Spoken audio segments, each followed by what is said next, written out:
What's something you found out your daughter was doing that broke you? I trusted my 15-year-old daughter Alina to take her online tutoring seriously. She was struggling bad in math, like crying over homework bad. So when I found this tutoring app with 5-star reviews, I thought I'd hit the jackpot. Finally, something that might actually help her. The app connected her with a tutor named Dev. He had all these credentials listed, said he was certified, had years of experience. The whole setup looked legit. Alina would sit at our kitchen table with the family tablet every Tuesday and Thursday at 7 p.m. for her hour-long sessions. And it worked. Or at least, I thought it did. Her grades started going up. She stopped crying over math homework.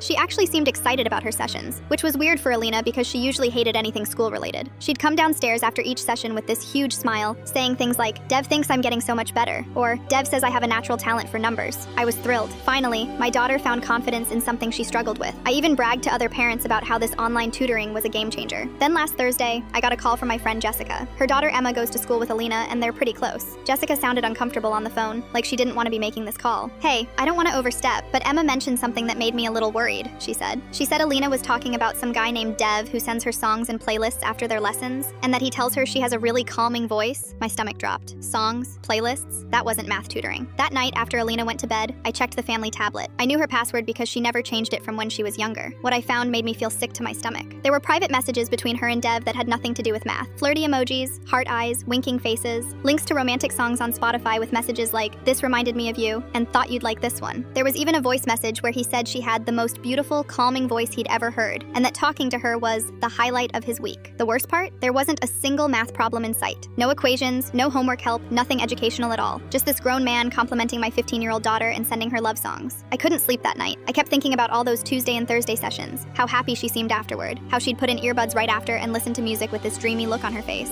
It all made horrible sense now. The next morning, I confronted Alina before school. She got defensive immediately, saying I was invading her privacy and that Dev was just being nice and really understood her. She said he made her feel smart and appreciated, something she'd never felt in school. "Mom, you don't get it," she said, tears in her eyes. "He actually listens to me. He thinks I'm interesting. All the kids at school think I'm weird, but Dev says I'm special." That broke my heart even more. My daughter was so starved for validation that she couldn't see what was happening. I immediately contacted the tutoring app. To their credit, they took it seriously and acted fast. Within hours, they called me back with news that made my blood run cold. Dev wasn't a licensed tutor at all. He was using stolen credentials from a real teacher in another state. He'd been exploiting a flaw in their background check system to create fake profiles. But it got worse. The app discovered he had been doing this to hundreds of girls through their platform. All young, all struggling with confidence, all getting the same treatment: compliments, music, and inappropriate personal attention disguised as tutoring. The police got involved. They traced him to some creep 3 states away who had a whole system set up. Different fake profiles, different stolen credentials, all targeting teenage girls through educational platforms. Nothing had gotten physical with any of them yet, but the investigator said he was clearly building toward that. Alina was devastated when she found out. She felt stupid and embarrassed, kept saying she should have known better. She stopped talking to her friends for weeks because she was so humiliated that she'd fallen for it.